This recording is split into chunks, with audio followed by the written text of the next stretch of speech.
ಇನ್ನು ರಾಜ್ಯ ದೇಶ ವಿದೇಶದ ಕೆಲ ಪ್ರಮುಖ ಸುದ್ದಿ ಕ್ವಿಕ್ ಆಗಿ ನೋಡೋಣ 9 PM ಬಿಗ್ ನ್ಯೂಸ್ ನಲ್ಲಿ.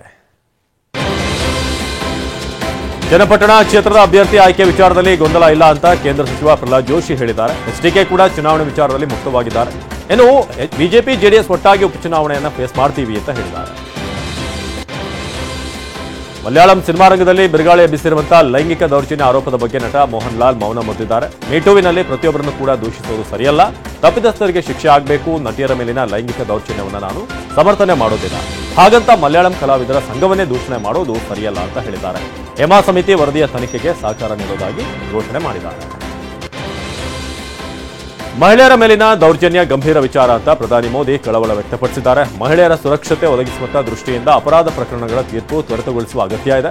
ಮಹಿಳೆಯರ ಮೇಲಿನ ದೌರ್ಜನ್ಯ ತಡೆಗೆ ಕಠಿಣ ಕಾನೂನುಗಳು ಜಾರಿಯಲ್ಲಿವೆ, ಅವುಗಳನ್ನು ಮತ್ತಷ್ಟು ಸಕ್ರಿಯಗೊಳಿಸಬೇಕು ಅಂತ ಹೇಳಿದರು. ಪಂಜಾಬ್ ಹರಿಯಾಣದ ಶಂಭು ಗಡಿಯಲ್ಲಿ ನಡೆಯುತ್ತಿರುವ ರೈತ ಹೋರಾಟಕ್ಕೆ ಕುಸ್ತಿಪಟು ವಿನೇಶ್ ಫೋಗಾಟ್ ಕೈಜೋಡಿಸಿದ್ದಾರೆ. ಕನಿಷ್ಠ ಬೆಂಬಲ ಬೆಲೆಯ ಕಾನೂನನ್ನ ಖಾತ್ರಿಪಡಿಸುವಂತೆ ರೈತರು ಪಟ್ಟು ಹಿಡಿದಿದ್ದಾರೆ. ಫೆಬ್ರವರಿ 13ರಿಂದ ನಿರಂತರವಾಗಿ ಪ್ರತಿಭಟನೆ ನಡೆಸಿದ್ದಾರೆ. ಇನ್ನು ಪ್ರತಿಭಟನೆ ವೇಳೆ ಮಾತನಾಡಿದ ಫೋಗಾಟ್, ನಿಮ್ಮ ಮಗಳು ನಿಮ್ಮ ಜೊತೆ ಇರ್ತಾಳೆ, ನಿಮ್ಮ ಹಕ್ಕುಗಳನ್ನ ಪಡೆಯದೆ ಮರಳಬೇಡಿ ಅಂತ ಕರೆ ಕೊಟ್ಟಿದ್ದಾರೆ.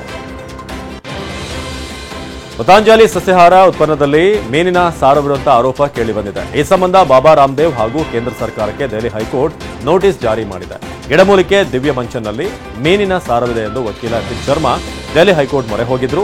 ವಿಚಾರಣೆ ನಡೆಸಿದಂತ ಹೈಕೋರ್ಟ್ ರಾಮದೇವ್, ಪತಾಂಜಲಿ ಹಾಗೂ ಕೇಂದ್ರ ಸರ್ಕಾರಕ್ಕೆ ನೋಟಿಸ್ ಜಾರಿ ಮಾಡಿದ್ದು ವಿಚಾರಣೆಯನ್ನ ನವೆಂಬರ್ 28ಕ್ಕೆ ಮುಂದೂಡಿದೆ.